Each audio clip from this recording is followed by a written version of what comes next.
Okay. Or I'll record mine. Hello, everybody. Welcome to Kundalini Hour with Alan Steinfeld, Shanti, which is me. And today we have an awesome guest, Jon Bernie. Hi. Welcome, John. So excited Thank to you. have you and to hear your beautiful story. So I am going to read John's biography here, and then we'll get started. Jon Bernie, author of Ordinary Freedom and the Unbelievable Happiness of What Is a contemporary spiritual teacher who offers a compassionate, heart-centered approach to spiritual awakening. A profound enlightenment experience as a teenager ignited Jon's spiritual search. In his early 20s, he ordained as a monk in the lineage of Suzuki Roshi and spent the next 4 decades practicing and studying in the Zen, Theravada Buddhist, and Advaita traditions. Jon's most important mentors include Jean Klein, Robert Adams, and H.W.L. Poonja, also known as Papaji, brother David Steindl-Rast, and he was formally asked to teach by Adyashanti in 2002. Jon is also an experienced healer and teacher of somatic embodiment with training in the Alexander technique, zero balancing, and the Qigong system of Professor Yu. He currently leads online classes and retreats and does intensive one-on-one work with individuals to facilitate deep emotional healing, spiritual awakening, and embodied realization. To find out more about Jon and his teachings, you can visit his website, which is jonbernie.org. So welcome. Thank you, Kai. Thank you. Well, thank you. I got through it. Hi, and Alan. But for people who are looking for that, it's Jon. There's no H in John. And Bernie is Bernie. People always misspell it. So I'm just letting people know in case they go looking for it. Perfect. And it's also in the description of the video on my cool. channel, the link is.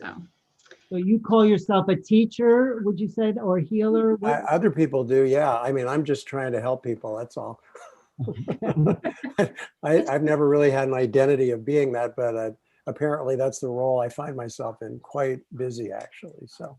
So you don't give yourself a title in that way, guru or anything like that? Oh, no, but I think the energy and the intensity of what happens is probably very similar in a way to the traditional, maybe Shakti put background and Kundalini approach. And people have profound awakenings in the work, and the energy is pretty strong. And even the online satsangs with people all around the world are amazing that I've been doing almost every week. And we just had a retreat, and it's extraordinary. What day do you do your online satsangs? Do you have Saturdays, West Coast time from 11 to 1, and people can find that information on my website, jonbernie.org.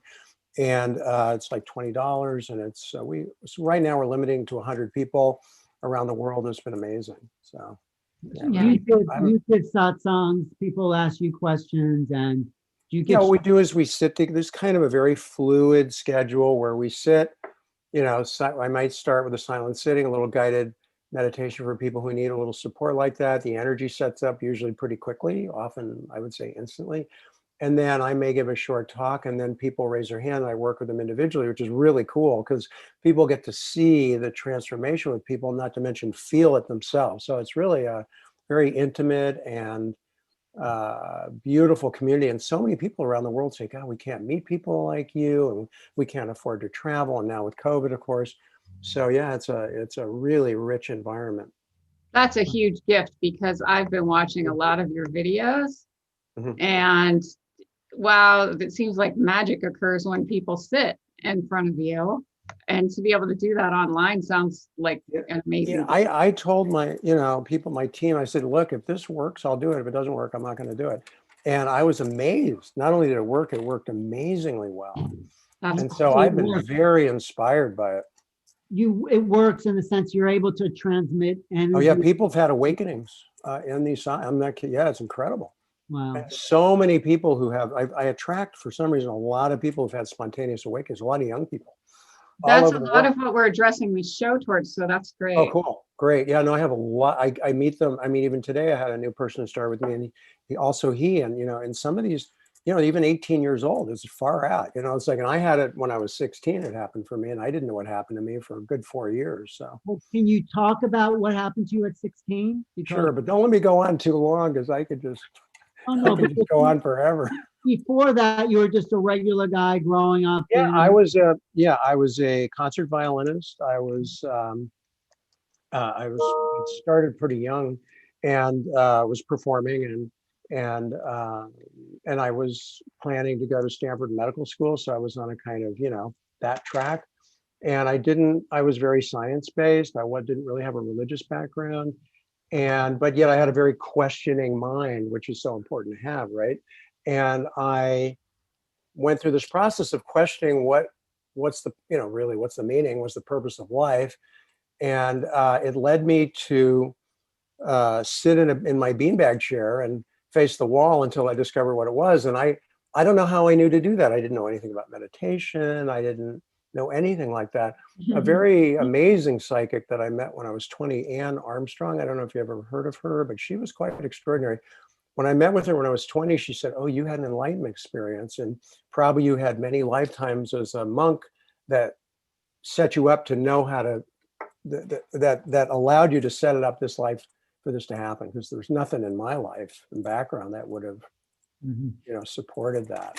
Did that So, resonate with you when she said that? oh, well, I didn't.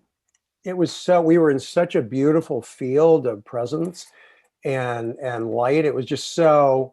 I think it was just really reassuring, because I didn't know. I thought maybe I was going crazy, which I think a lot of people are afraid of when they open and they don't have a reference for it, What happened? You were looking at the wall, and what Oh, happened? I'll tell you. Yeah, I'll be happy to tell. So what happened, Alan, was that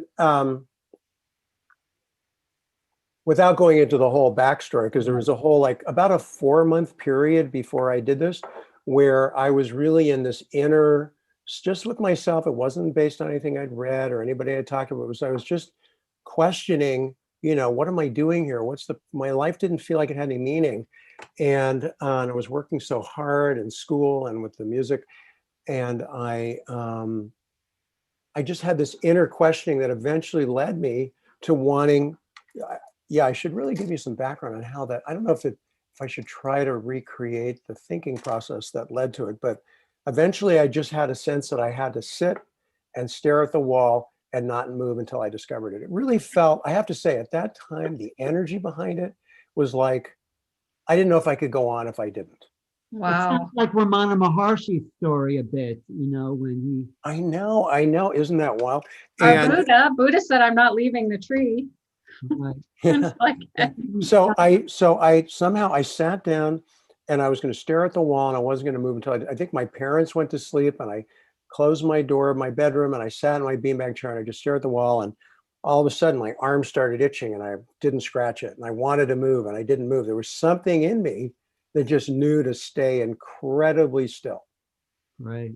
And so what started happening was, there were no drugs or anything involved like that. This was 1969, actually. I was staring at the wall, and all of a sudden there was almost like an undulation, almost like a breathing that I could see on the wall, and that got my attention. And not only that, but it was emanating light. And not only that, I could feel it. And so something in me was like, wow, this is cool. Right? Yeah, I was 16. This is cool. And so I just had this natural sense to follow it. I don't know how to say that, but something in me knew how to allow it to keep happening. Right. So the movement got bigger, the light got brighter, and the intensity, the feeling grew. And it was like, wow, it got growing stronger, stronger, stronger. And then it got so intense that I became absolutely terrified. It was almost as if I was in a sports car, a race car, and someone had nailed the gas pedal to the floor, and it was going to go faster and faster and faster. It was going to go off a cliff, and I couldn't stop it. And I was absolutely terrified. And at that moment, this voice came to me, and I have no idea what that was. It just said, "Stay with your breathing." Wow. I'm not kidding. Right. And I thought, okay, whatever that means. And I did, right? what And choice do I have? I did, and it worked. And it was like, and it got bigger, and then there was like an explosion. What is And there that was no explosion? What is that? It was like there was like this, it was almost like a I mean, it was like, I said it was like a billion times orgasm or something. And it was as if I'd merged with the sun. Uh-huh. And It Wow. was just this incredible bright light that was amazing. And I have no idea how long consciousness was there or whatever, but it came back into the room at some point, and it was almost as if the whole room was being sucked into me and then being blown out of me in sync with my breathing. It was wow. almost, it was Wow. intense. And my whole body started shaking, and I just started crying, weeping. And I looked over at the clock, and I can still see it, just like it was right there in my bedroom. And I'd been there 3 hours. Wow. And I felt at that moment that if I died, my life had been worth it. Wow. But And prior to the, At 16, that's pretty mature for a 16-year-old. you know, prior to that experience, my life felt disjointed and nothing made sense or connected. At that moment, I looked back and everything made sense. mhm. And there was a sense of trajectory into the future. And that is still true to today. And whatever happened then is still has matured and deepened and is working in my work. I mean, it's the same thing. Was that in a spirit? Did you have a sense like that was a spiritual path that suddenly you were on, or that those words weren't even? That didn't, I didn't know what that was at that point. I didn't really know, but I was naturally starting to be drawn to be interested in Eastern thought. So I went to the library and I found a book on, I think, Kundalini Yoga. I think it was the Yogic Aphorisms from Papaji or something like that. And I read it, and they were talking about the Kundalini. I thought, this is exactly what happened to me. Right. I read it. Wow. And go, oh, So- I understand this. This is what happened to me. And so I went to my mom and I said, Mom, I'm gonna become a monk. She goes, okay, honey. You know, it was like when I was in Sunday school at age 11, I was arguing with the Sunday school teacher about the existence of God, and I wasn't buying it because I was sort of a science empiricist. And so I came home from Sunday school. I said, Mom, I'm not going to Sunday school anymore. I'm too busy practicing a violin. Okay, honey. And so I decided at 11 that when I saw God, I'd believe it. You know, it was like I became an agnostic at 11. So it was really, and I didn't understand. That happened, and it has basically been guiding my life consciously ever since. Has anything happened like that since, or lots of things? Oh, I've had all kinds. Yes. Yes. Well, I would say the reason that I emphasize, I've had many teachers and healers, trainers, all kinds of people, but the two significant relationships that I mentioned in the bio, teachers who had significant shifts were with first Jean Klein, Yes. and secondly with Robert Adams in Sedona, actually. Mhm. And Robert was a close disciple of Ramana, as was Papaji, who invited me to come and be with him in India. And I spent about 6 weeks with him in '91, which was wonderful. Oh, was Total love Papaji fest. actually with Ramana physically? Oh yeah, Oh, sure. I didn't He know was. that. Oh Okay. yeah, and he used to read Robert Adams' transcripts, actually. And so with Jean, as I was mentioning earlier to you, a friend of mine had met him and thought friends of his who were seriously on the path, serious meditators, would be interested in meeting him. He seemed really very clear and clean. And Yeah. when I went to meet him, I did have a strong Kundalini experience the first time, but that didn't mean anything to me because I'd had tons of that, like in the monastery. But he did have something. I Wait. never met him in person. I've seen videos of Jean and read. He had something. He had a presence that. Oh, totally. Oh no, I didn't realize once I was with him, I thought, oh my goodness, he's the real thing. Yes. He's the real thing.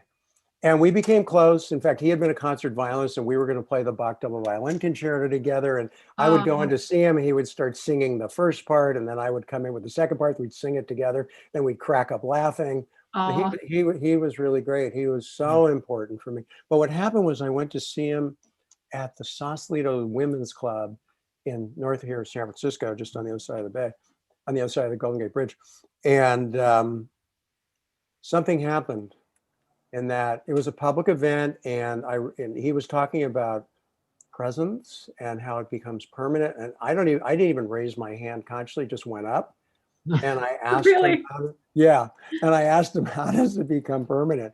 And I don't know what happened at that moment, but he knew exactly what was going on with me. And it was like he took me to realms of light that I didn't, I can't even Wow. begin. And I was in a profoundly altered place for at least a few days afterwards. And what shifted after that, my understanding of spiritual practice and spirituality shifted 180 degrees at that point, where Wow. my spiritual life, my work, and my personal life became one thing. Mm. And there was no more effort to be in presence. That was gone. It was here all the time. So that was a major, major shift. And then I got close to him and it was great. And for a number of years. And then eventually friends of mine suggested I go see Robert. I was going to be in Sedona and I didn't know who he was. And they said, oh, you should go see Robert. I was friends back then with Byron Katie. And so I think we had a birthday party for her or something. And some friend said, oh, you're going to Sedona, you should meet Robert.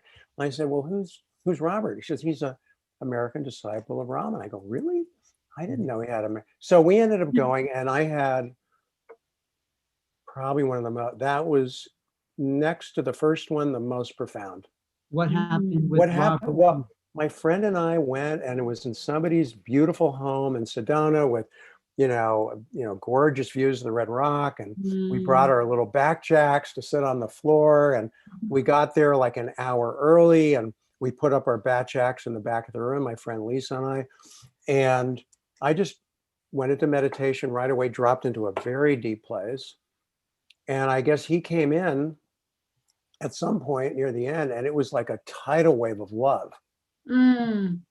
And I opened my eyes, and I looked up, and I go, "What?" And it was amazing. And then what happened was, I think prior to that, there was some kind of very profound, deep sense of stopping, a profound, even deepening of expansion.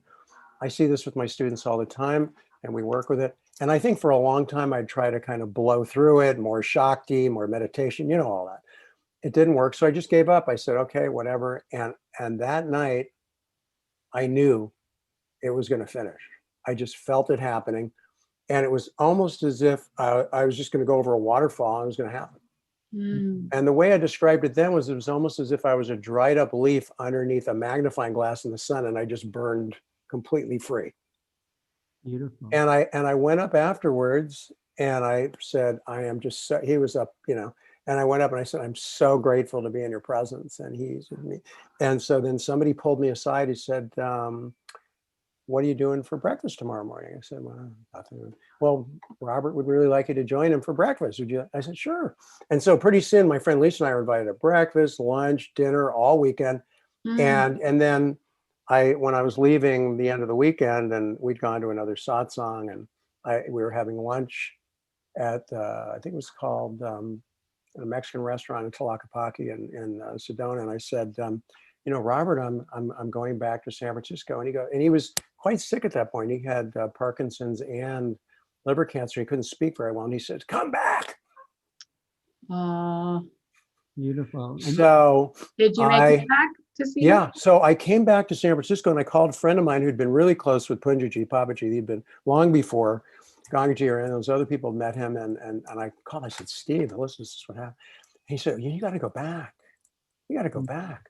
He could die. I said, you're right. And I was in private practice then. And I thought, okay, I cleared my practice, cleared my schedule. And within a couple of weeks, I was back there. And I spent a couple of weeks and a lot of time with him. It was amazing and wonderful. And then I was about to leave again. And I went up to him at satsang and I said, I'm going back to San Francisco. And he goes, why? Oh. And I just felt his heart. And I put my hand on my heart. I said, Robert, I said, you will always be in my heart. Wow. So we talked on the phone a few times and we wrote, and then he and I had another trip there, which I did go on, but he died before. And we went to his house, and Raman, his grandnephew, was there paying his respects, and Nicole, his wife, was there, and the energy in the room where he had passed away was unbelievable. Wow. It was really something. But that was actually the experience with him. I was in a profound altered place for probably 6 months, 24/7. It was like I don't know if I could use this example. It was like I was stoned and having orgasm for 6 months, Oh my God. nonstop. It was like I was connected to radiant light everywhere all the time. And I totally got this thing of just wandering off somewhere, right? Yes. But maybe in India you can do that. But here, what am I gonna do? Like crawl in a culvert under the freeway? I No, wouldn't not do so that. nice.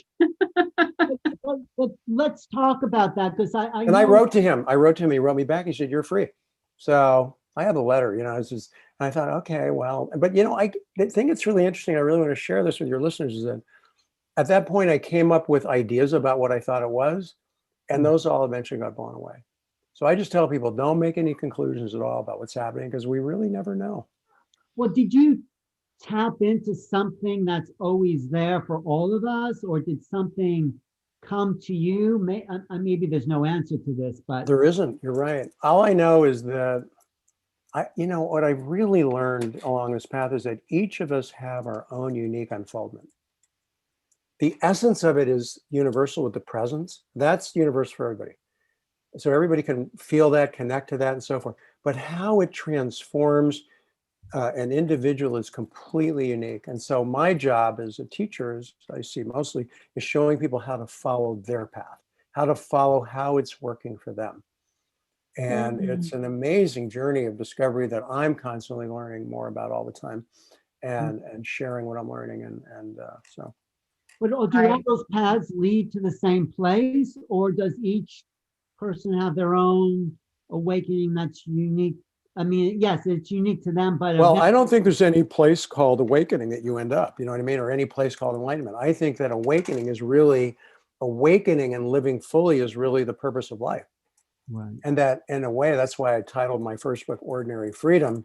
It's like, the famous Zen ox herding pictures where you go up, the first part of the journey is you go up to the mountaintop, and then you come back to the marketplace, and then you resume your life. So, and there's many, what Robert said to me? It was great. I love this. He said, most people who become free, they're not gurus, they're not saints, they're not sages, they're not spiritual teachers or anything like that. They're just ordinary people living ordinary lives. And unless you were really open and tuned in, and unless you were close to them and spending time with them, you wouldn't know it. I thought, right on. Because we have this kind of, I don't know, celebrity idea about what it's supposed to turn out to be like, and that's not helpful. I mean, I have people who have had so many students who've awakened who are in the world professionally in many, many fields, and they're bringing that light and that love and that connectedness in whatever they're doing. Well, You know what I mean? could you just tell, when you say they've awakened, what's the signs that someone's awakened, for instance? Well, that they are aware of awareness, that they are connected in awareness. I mean, there's obviously endless stages of that. That I don't think there's any end to that. Right. I find it just keeps. Yes, there's been so many so-called minor deepenings and expansions. I think it's just how it works. I wanted to, going back a bit, I wanted to ask about, you said you had several Kundalini experiences at the Zen. That doesn't sure. When I was a monk, it had nothing to do with, it's just, these things are going to happen regardless of whether you know about them or not. Right? But how do they respond? Aren't you supposed to sit quite still and get hit with Yeah, well, yeah. Well, in the Zendo, the formal meditation hall in the monastery, one of the experiences I had, which was pretty intense, the Zendo, there was no heating in the monastery. It was very, very cold. It's in the Los Padres Mountains, and it was the winter, and it was like 28 degrees in the Zendo. My God. We were wearing, long underwear and layers of, robes to be warm, and you're cross-legged, of course, with the robes wrapping you up. That's below freezing. That's really cold. It was cold. Well, probably the Zendo wasn't 28, but it was cold. And, I was meditating in a deep meditation, and I get so much energy. I was used to a tremendous amount of energy going through my spine. This was normal for me. And so I was used to that. I didn't need to talk about it. I mean, I think a lot of these things were just kind of not uncommon meditation experiences for a lot of people. I think the grounding practice of Zen really helps people be able to sit with those things as they open up their channels and open up the meridians and things like that. So we don't really necessarily talk about it. I mean, if you meet with the abbot privately, you might discuss this with them, but it wasn't a problem for me, so I never discussed it.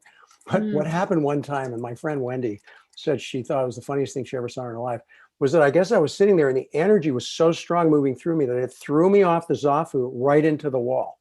And my head hit the wall just as they hit the bell. Wow. I don't know how that happened. And she thought it was the funniest thing she'd ever, because she could see in her peripheral vision. I was like 2 or 3 people down, and she saw me go and smash right into the wall. It was a divider, actually. And the thing is interesting was it was so cold, but my whole body was soaking wet in sweat.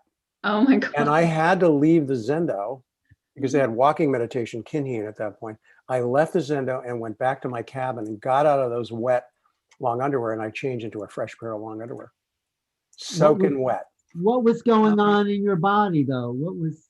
I wasn't even conscious when it happened. I mean, it woke me up. I woke up in the middle of flying in the air. It threw me right off the cushion. Wow. Wow.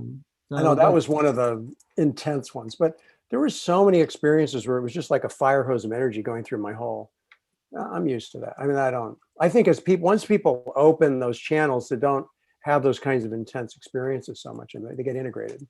Does that make sense? Integrated in you, or does the energy? Oh yeah, I'm sure. Totally. But you still feel the energy though, right? Well, the energy is everywhere all the time. I mean, I have more energy than I've ever had in my life, and I'm 67. You know what I mean? I'm almost 68. It's just like, it's like you become more alive or something. It's wild. But do you do any practices to keep that going? Yes, I do. And I think my sense, and I know I shared it with Sajja, and he agreed with me, I think most of the practices were invented by enlightened people for enlightened people, because that's when you really need them. They don't lead to enlightenment. That's a misunderstanding. Enlightenment's a natural flowering of the plant. Awakening, Kundalini, all those things are natural things that will just happen. A lot of the practices can kind of lubricate, the mechanics in a way to help it move easier. So yes, I think practices are great. I've been working with breathing practices. And of course I do so much meditation in my retreats and so forth with people, but yeah, I find it's. Is there a particular breathing practice? I'm just curious. I don't know if you've heard of James Nestor, but I love his new book called Breath. My teacher keeps telling me to read that. Yes. It's amazing. Okay, I have to read it now. It's such a great read. He's a journalist, lives in San Francisco also. And he's just, it's really a very engaging story. I couldn't put it down. And he has lots of breathing practices and really good instructions. And I got very excited about it. And I started working with them. And what was I going to tell you? My mind slipped. Anyway, yeah, I think I know. It's kind of like the Joseph Campbell for breathing. He spent 10 years researching the effects, almost the scientific and medical effects of breathing. And so he's doing it more from a kind of very studied point of view rather than just spiritual. And I think that really helps people have a different perspective on it in a way for a lot of people who wouldn't necessarily be interested. What's the name of the book? I think it's called Breath. It's Breathe. I think it's Breathe. Yeah. By James Nestor, Nestor. I think it's a great book, and I think he's got great practices in there. People can play with those and experiment with those. I've been doing that, and so I'm always learning new things and discovering constantly.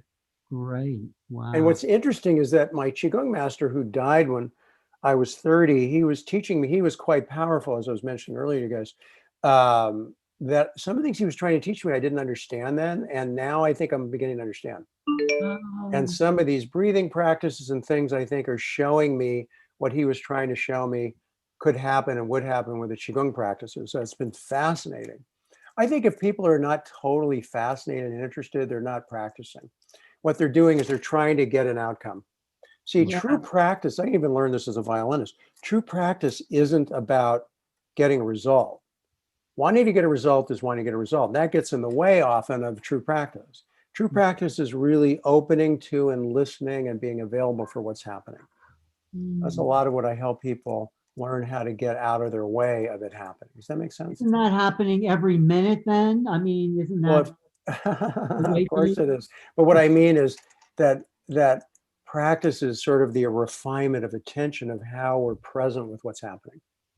Right. But awakening, awakening, even Suzuki Roshi said this, that awakening or enlightenment is the beginning, is the beginning of practice. Practice begins with that. People think, oh, I'm done. That's not true. Now you're starting. You're starting. So you still meditate a lot, you're saying? The way it works now is just pretty, I have a practice I do every morning that involves breathing and a meditation, and also I would say tuning into the one heart, one mind, and planting seeds in that. I think we'd call that prayer in the old way of saying it, but I do feel like when you're truly clear and connected in that space, we almost have a responsibility to seed the universal mind with our intention.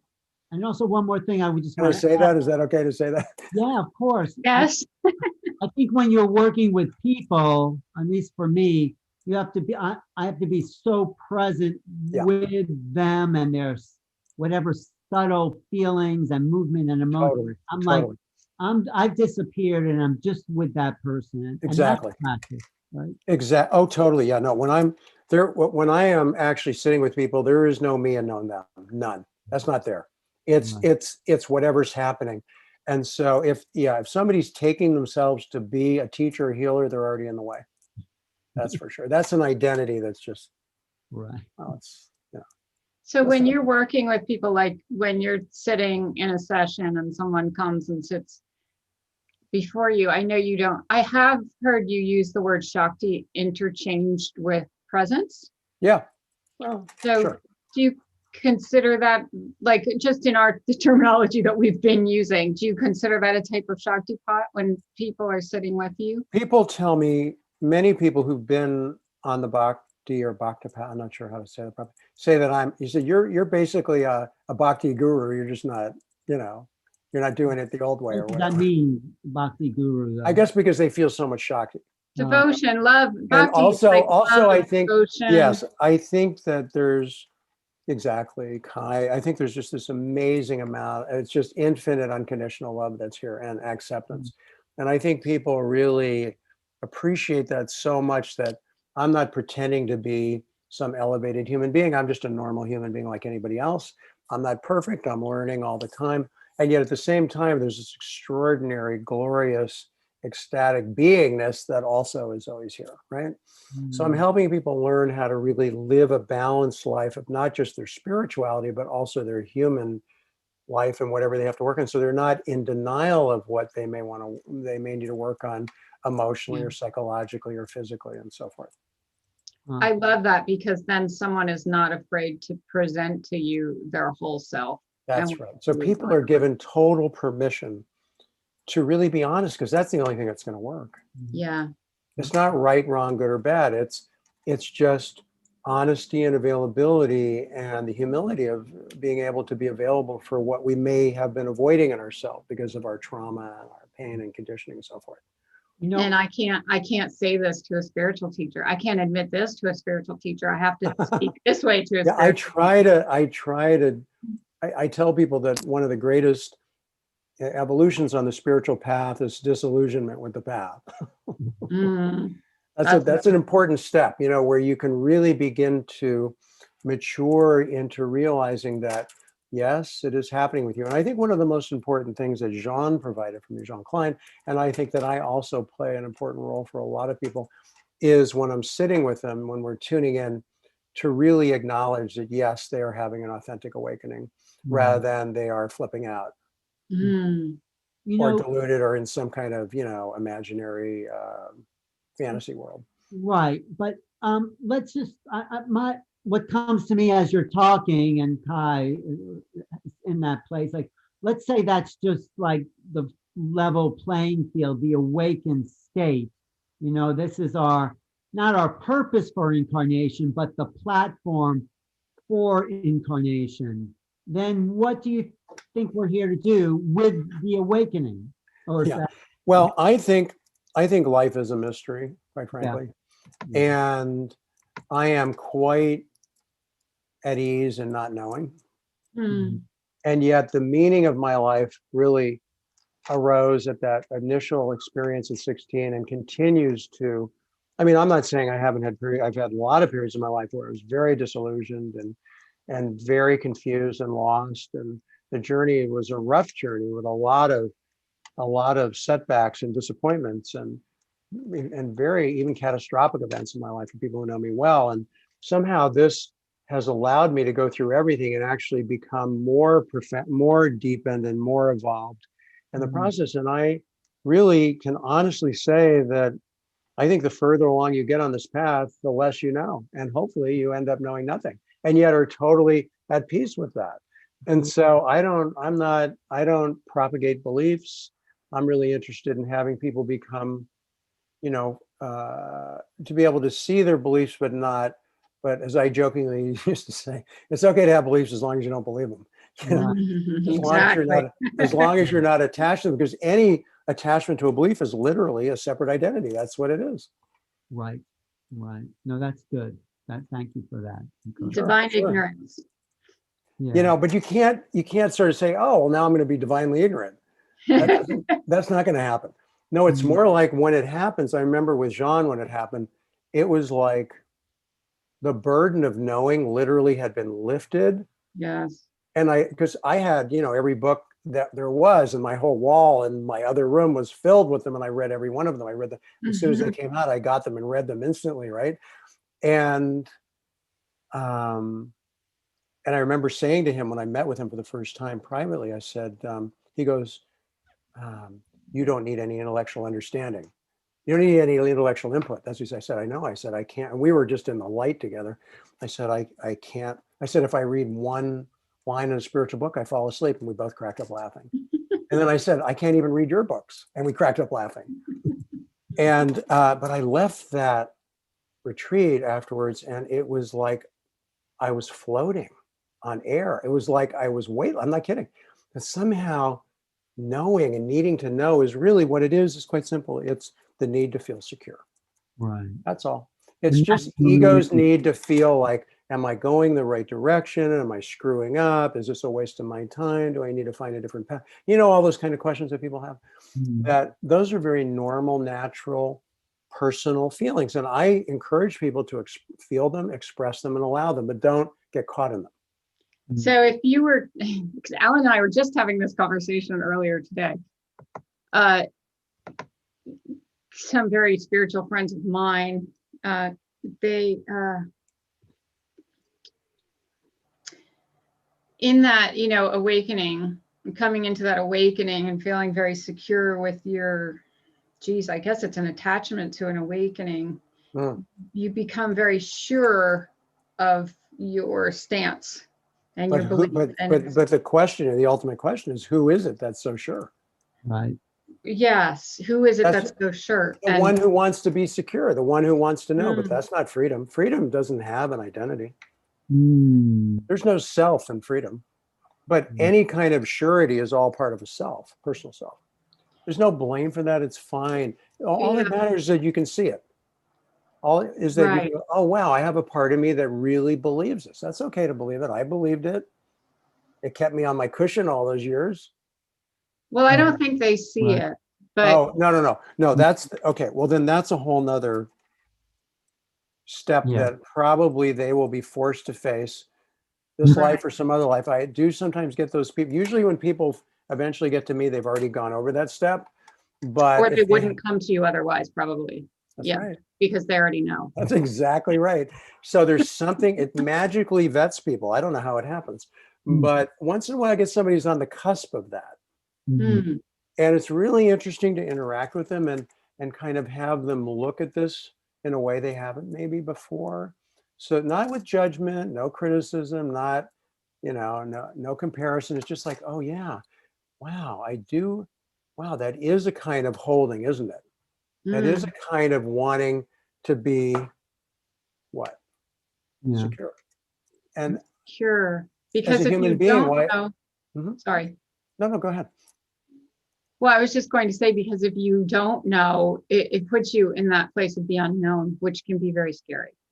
I tell people, if that one thing you're going to have to really begin to become more and more available for is insecurity. Mm. That I'm insecurity, totally there this year. That's all me this year. it's learning how to be available gently, with openness, and without any agenda, without any conclusions, without any resistance to the insecurity. And Mm. so a lot of what I'm helping people pay attention, because when I sit with them, I can feel when they're blocking. And I'll say, okay, did you notice that? And I go, oh. And all of a sudden, what was unconscious in terms of blocking the vulnerability, all of a sudden becomes conscious. And at that moment, deepening happens. Yeah. Not because they learned. No, go ahead. We'll finish this thought. I mean, it was just Yeah. So that's so practice is learning how to bring attention to whatever's in the way, because where you put attention, energy goes there instantly. Right. No, I was just going to say, as you're talking and as being with you, as we're being with you, I get the sense of the flow that is coming through you. Hmm. You know, I'm not saying it's like, it's not an effort to talk, but it's like the flow. We could just sit here and groove, you know, we don't have to talk. Okay. No, but you know what I'm saying? It's just the flow That's right. and That's the real teaching. The teaching isn't, right. it's a transmission of the embodiment, but it isn't even a transmission, because that's misleading. That makes it sound like it's going from point A to point And B. it's not even an embodiment in a way. Yeah, that's right. I remember that I got this when I was with Robert Adams in his living room. We were just sitting together for an hour or so in silence. I didn't have any questions. We were just in bliss. And at the end of the hour, I just put my hands up and I said, I'm just so grateful to be in your presence. And he put his hands up. He goes, it's my pleasure. And I realized, oh, it's mutual. Mm. So that we're all, when somebody is working with me in satsang and they get in touch with some fear or grief, and it moves and it shifts and it transmutes, and all of a sudden they're in spacious awareness, they're enlightening everybody, including me. Right. And people who are tuned in that way are like, whoa, this is amazing. And it is. And it's wonderful to be a part of that. I look forward to being in those. Well, that's why we're doing this, because I think you're enlightening me and us and whoever. Well, I just, when my friend, when CJ told me about you guys, I thought, oh, wow, I look forward to meeting you. It sounds like it's going to be great. So That's awesome. it's a pleasure, So really. when you work with people like that, do you find that it sticks? Does it hold? Like if they come to that moment of just that pure awareness moment, or something is clear? Even that idea that there's a place that it is an attainment idea. And I'm not judging that, but that's a very natural idea. You know, how it plays and how it shifts is an ongoing, undulating mystery that we keep surrendering to over and over and over again. So there's somebody that, but I will say this, just because I think I understand also another kind of question you're saying. Often people have profound awakening experiences, but it takes quite a while to see whether those really integrate. And they often don't.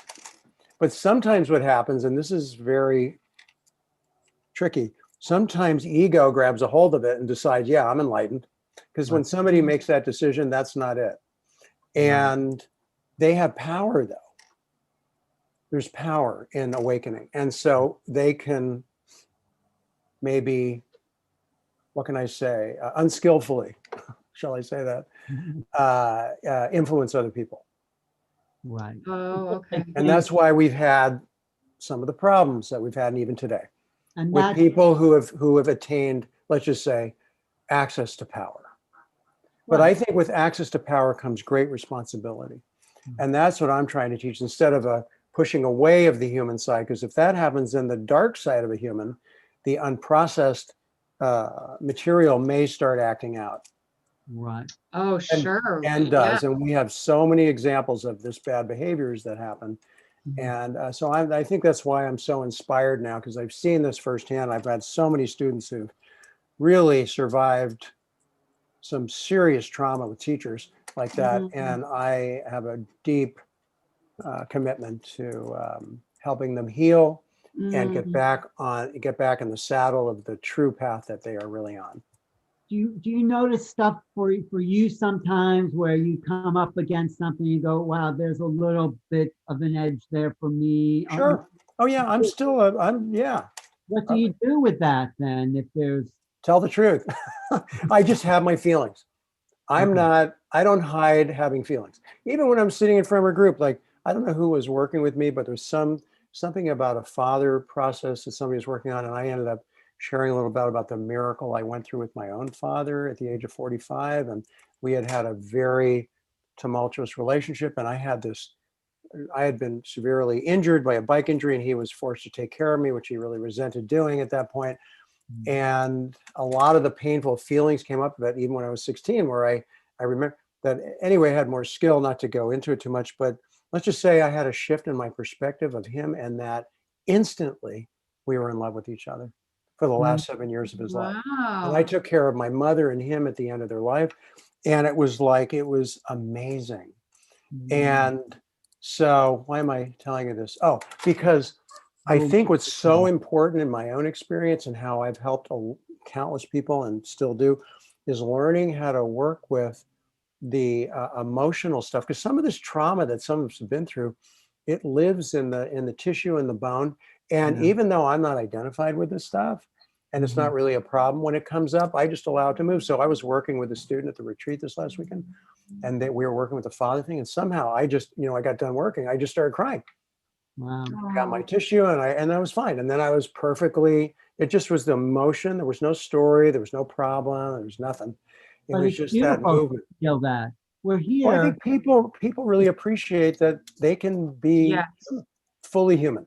Very Well, important. Yes. that's what being awake is, I feel. I mean, what do I know? But it's feeling everyone's beauty and intensity and love. And My dearest mentor for 47 years, Brother David Steindl-Rast. In fact, he and I just emailed yesterday. He's 94 years old, and we're still emailing. And he taught me back when I was in my early 30s. Probably said the purpose of spirituality is to become fully human, not to transcend human. yes, And he is an embodiment of it. That's why the Dalai Lama seeks him out to be friends. And I have been so lucky to have him as an example. What's his name? Brother David Steindl-Rast. And I think his website or the gratefulness.org, he really teaches, gratefulness and opening of the heart. But he's very real. And we've spent a lot of time together. We've traveled together. We've lived together. And we've known each other for 47 years. And he's a real human being. You know what I mean? Well, I appreciate you saying all this, because a lot of people who call themselves teachers feel they're above the human, and they. No. I tell people be very careful with that. Thank you. Be very careful. Aren't those teachers that have a rather large following doing that? I mean, yeah, there's a lot of that going on. And yes, there's a lot of energy, and there can be a lot of love, and it can be very, very compelling and seductive. But I just caution, people will find their way. The thing is that that's moving through them has nothing to do with that teacher, has nothing to do with me, has nothing to do with the teachings. It's something that's happening in them. That's why they're drawn to these things, because it's already happening, maybe not on a conscious level, but that that seed has already germinated in them. And they don't know it yet. That's the problem I had with Advaita, is like, it's all conscious, and I feel these Advaita people don't feel, because I don't. I'm not a card carrying anything. Okay. People say, yeah, well, people say, well, you were an ordained Buddhist monk. I go, yeah, that's Right. Yeah. I never, let's just say, well, maybe partially I did to some degree, but I woke up pretty quickly. But I didn't really buy it. You know what I mean? I didn't become a believer. I think you have to be careful if you become a believer, there's something you need to look at a little more deeply. Because freedom is not limited to relative beliefs. Yes. It's just not. No, I love that. I'm completely the opposite, where I'm very gullible. Yeah. And I just fall right into what anybody says. Yeah, I say, so oh, really? Okay. Right. So that's beautiful that you're so open, but that also means you need to be Careful. Careful. Yes. You need to be more careful. Yeah. So I think I'm being much more careful these days, and I'm just I don't understand that. If she's open, then I don't know, I can't talk, but would feel everything, and you can feel what's off, right? Is I that? know, but then that's where it comes in, where I need to learn to trust my inner self more than what that person is saying. Yes. And also when you say trust your inner self, I would even go one step further and say, just don't turn it into a construct of meaning. What do you mean by that? Come up with a conclusion about it. Oh, Mm. can you go further with that? Give an example Sure. of that. What? Could you give an example of that? It's not clicking. I'm probably not hearing it because it's Okay, hard well, for me to we don't hear it. need to belabor it. It's really maybe what might be more helpful is to say when you're making a conclusion about anything, just notice if there's any kind of contraction or holding in your system. Yes. Like my teacher says, flip-flopping.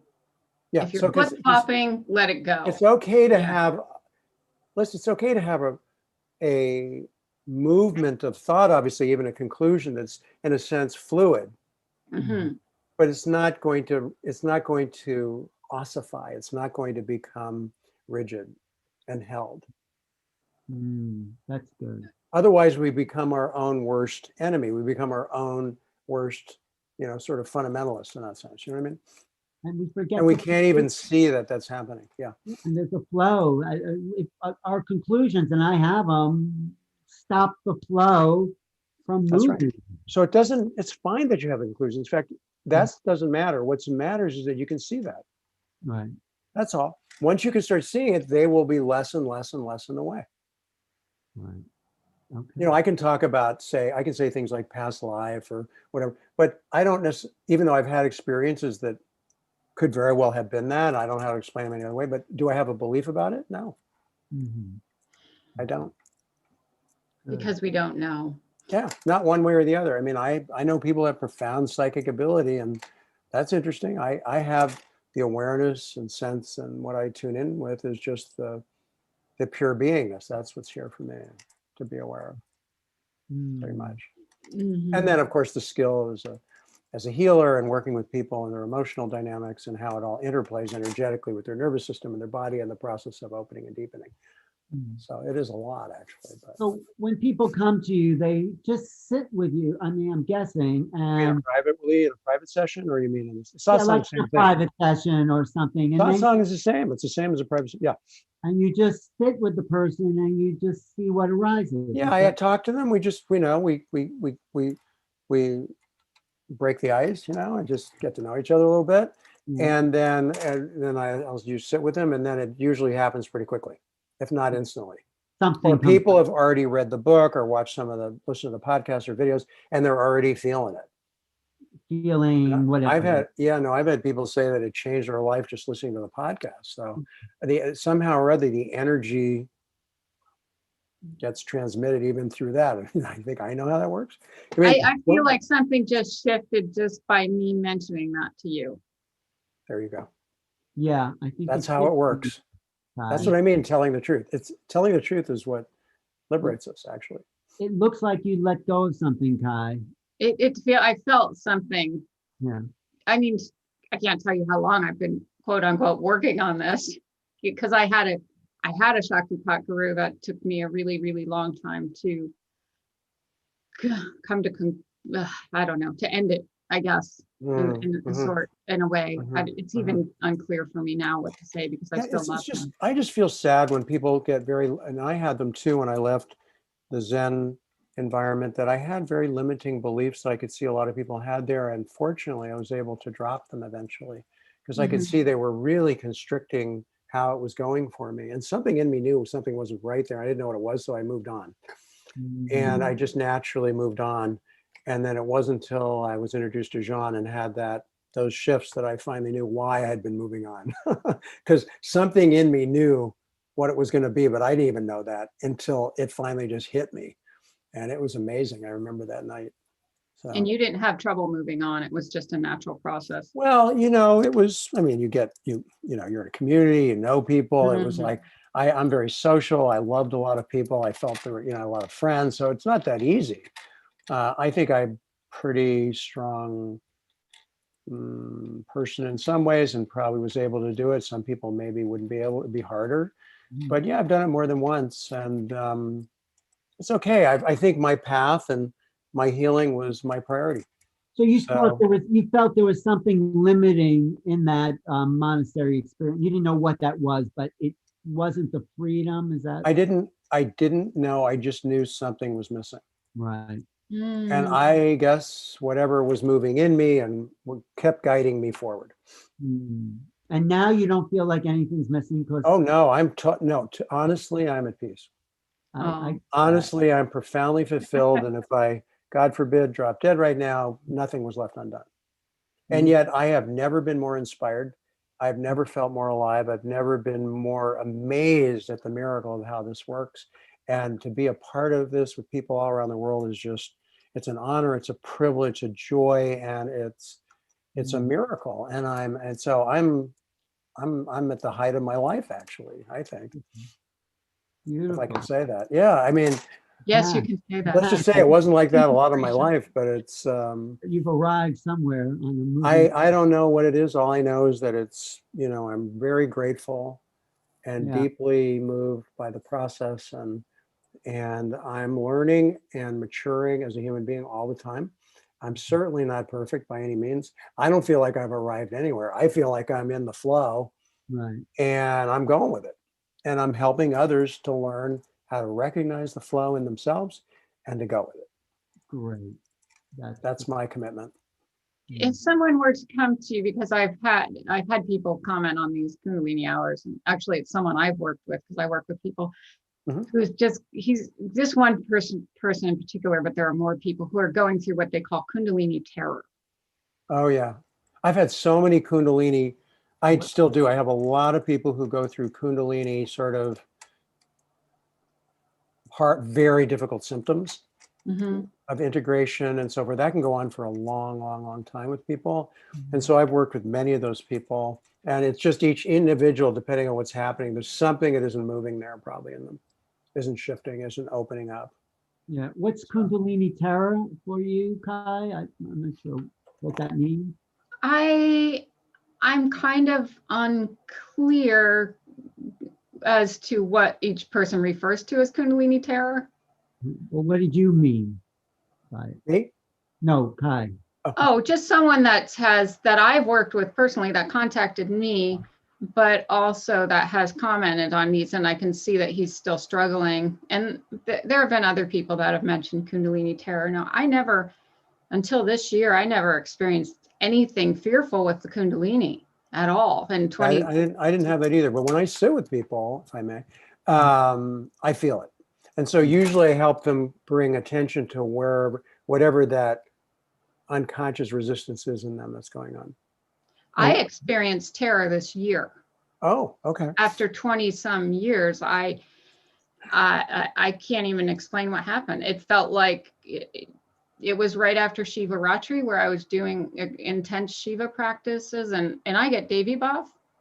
So that's really a result of being with my guru. I think, I'm not sure, but where the Kali energy or the Shiva energy takes over the body. Okay. So that's been the way the energy works with me. So it's beyond anything I've ever felt. It was terror. I'm sure it was just my ego being ripped away, in reflection. But yeah, it was pure terror. I still get moments of it in the middle of the night. Okay. So I'd have to sit with you and really tune in with you to get a sense of that, but I don't think we have the time here for that. But I would love to do that, actually, to see if you have reflection on it, because nobody I've spoken to really seems to be able to comprehend the depths of it. That's why I never think about any of this. I just tune in and find out what's going on there by tuning in. I love that. It was a resistance that usually creates something. I mean, I think my ego is definitely resisting dying or something. Yeah, I mean, because Shiva was literally true. saying, no more Kai, only Shiva. Kai is dying. Okay. That might be a little unsettling. But also saying, don't worry, you're fine. Everything's okay. No, I'm not fine. I'm freaking. Kind of a mixed message.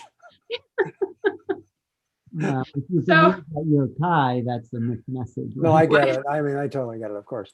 But I And don't. then I would lay think there if- every night and if literally, you're thinking about it, you're already, off the mark. I mean, I think yeah, you just gotta, surrender to it, yeah, 100%. That's all. You just have to. You have to be literally ready to die.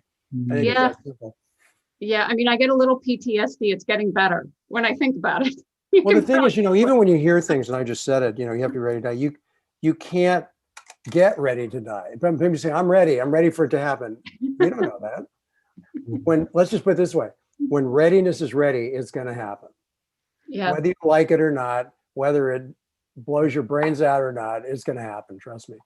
And if you're not ready, even if you think you are, it's it's not not going going to happen. Mhm. There was no So stopping don't it. worry. There was So don't worry about it. Yeah, don't absolutely worry no about it. stopping it. Right. Just- Don't worry about it. Next time you're on the roller coaster that's going to fly off the grid, see what happens. Well, that seems to be the thing. Most people with awakenings aren't expecting it. Like you sitting there looking at the wall, it's like, boom, another thing that they could never imagine just starts to awaken or come online. All I knew is that I wanted to find the truth, or I wanted to find the meaning. And I knew to sit there and stare at the wall and what? How did I know that? And I didn't. And yet there was something about, I don't know, there was something moving in me that had clearly guiding me to do that. Beautiful. I don't think I'd be here today if that hadn't happened. Yeah. I'm pretty sure I wouldn't be. No. You mean in a body? Yeah, I don't think I would have made it. No. Oh. It was suffering too much. Life was Oh, pretty hard. yes, I agree. Without my awakening at 27, I would be dead. I Yeah. don't. No, we are being guided. Everybody is being guided individually, in their very unique life. They're being guided, and our job is to find out how to tune into that and how to align with it and how to let it do it, because we aren't doing it. We think we're doing it. We're not doing it. That's not what we do. Play a part, but that's not it. But the we who we really are, I think that's sort of, the shift that could happen in the spiritual culture is stop identifying, I'm not saying it's easy, with the individual we, the ego we, our I, and come into this bigger awakening. I mean, of Yeah, the, I think it's ongoing. yeah. I think it's an amazing, ongoing, beautiful process. Mm. And the beautiful, and I think it's a reason we have a life, that we have a human life, so that we can begin to see how it transforms our human life. Because if it isn't, it's not authentic, and it's not integrated. That is for sure. That's a great way to put it. Thank you. Yeah. I mean, So I think that the proof's in the pudding. And when people tell me they've been around for years and they see people who've come and how they've changed, they're going, it's amazing. I go, yeah, this works. That's why I'm doing it. It works. I don't understand how it works, but I guarantee you it works. I'm proof that it works. yeah. So And my life is proof that it works because you're witnessing it. You know that it works. all the time, all the time. And I see other people finally learning, because our minds are in there going, oh, you're just, doubt comes in, and comparison and all this other kind of stuff comes in that people have, negative thinking or low self-esteem kinds of things. And it's easy to do that. And then when you're comparing yourself to others, what's that line I use at the radio? So comparing yourself to others is like self-crucifixion. Boy, isn't it? Yeah. So we have to learn how to give ourselves loving kindness, and learn how to be compassionate, and learn how to be patient, and learn how to give ourselves permission, and learn how to ask for forgiveness. I teach in Hawaii every year pre-COVID. I teach a week-long retreat on the island of Molokai, which was the spiritual center of all the islands. And that's where all the kahunas, great spiritual masters, were trained there. And the indigenous people are still plugged in. And now that I've given that preamble, as usual, I forgot what I was going to tell you. Go there So what I learned from that culture and from that tradition is one of the things that I learned was the Ho'oponopono practice, which is Hugh Len, who's a wonderful teacher of it. You can see his YouTube videos. I think Dr. Hugh Len, he's a psychologist, but he's also obviously quite realized. but very real, not pretending not to be real, which I love about him. And it's just like 4 simple statements. I'm sorry. Please forgive me. Thank you. I love you. And I tell people that when you really, and that could sound very artificial, whatever, but if you begin to really deeply understand what that is, Jake, when you say you're sorry, you're speaking to your true nature. You're really saying, I'm sorry, I'm unconscious. I'm sorry, I'm disconnected. I'm sorry, I was reactive, or whatever. It doesn't matter what it is. And he uses it whenever you're judging to do, he calls it doing the cleaning, which I love. He says, I have to do the cleaning all the time because humans by their very nature are judgmental. Right.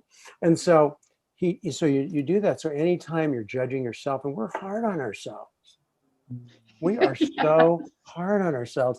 And that's a problem. Because eventually we have to accept ourselves. And people that's say, the hardest thing, isn't it? But I'm never going to, maybe I'll never get enlightened, and I'm so worried I'm not going to get enlightened. We have these trips that we lay on ourselves about this stuff. Right. And so self-acceptance, and then doing forgiveness work.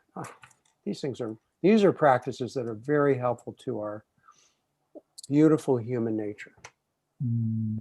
Right. Thank you. Oh, it's a pleasure to be with you guys. Thank you so much. Wow. Yeah. What a joy, really. Feels like a satsang to me, It does. After I lived in Sedona a bunch of, I used to go there a lot, and after Robert died, so I used to jokingly say, have vortex, we'll travel. Yes. I think I'll be contacting you. Oh, you're welcome, please. I'd like to get some input on. Sure. Well, if anyone, how could people find you, who's ever listening, to contact you? They just go to the website, johnbernie.org. I think you have it spelled out properly on your thing there. Okay. And whatever people want to find will be accessible. They can email my assistant, or, if they want to join an online satsang, there's one this Saturday. Those are things that are available. Great. I'm trying to make myself as available as possible because a lot of people want help and need it. And I'm interested in being of service as much as I can.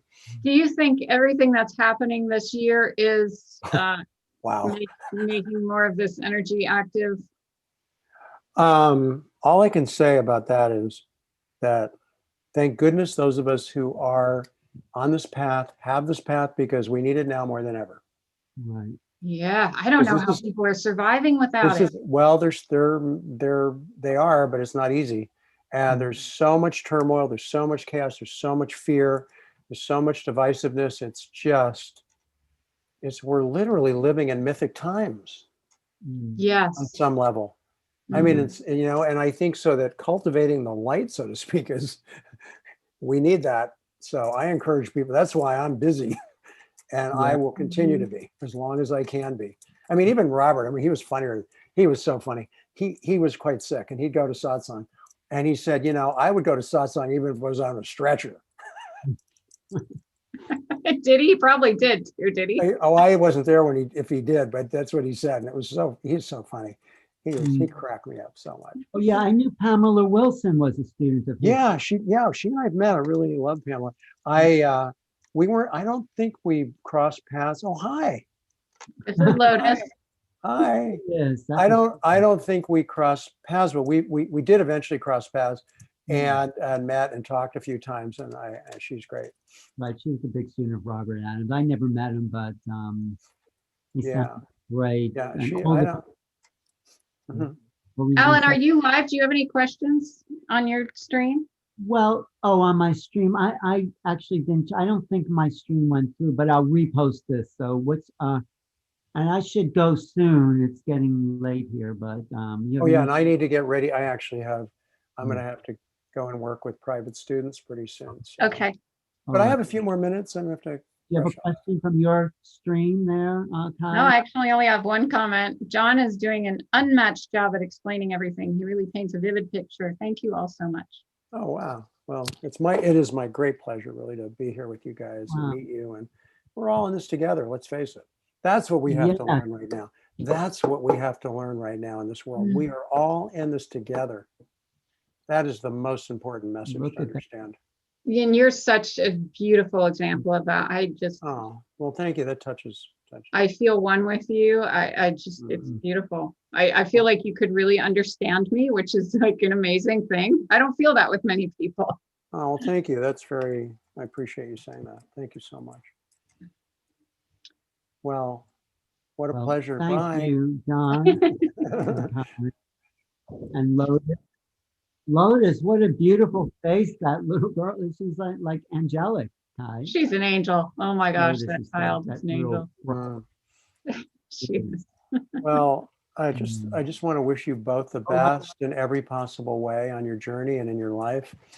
Thank And you. I'm really grateful to be here with you, and it's been really enjoyable. And thank you so much. Thank you, CJ, if you're watching. Oh yeah, you, my buddy. Thanks for being so open and vulnerable and available to be here. Oh, it's my That's pleasure. Really, I inspiring. was so looking forward to it. Feels really, really good. So yes, Thank you. Yeah, you take great care. you. Okay. Okay. Bye. Bye bye.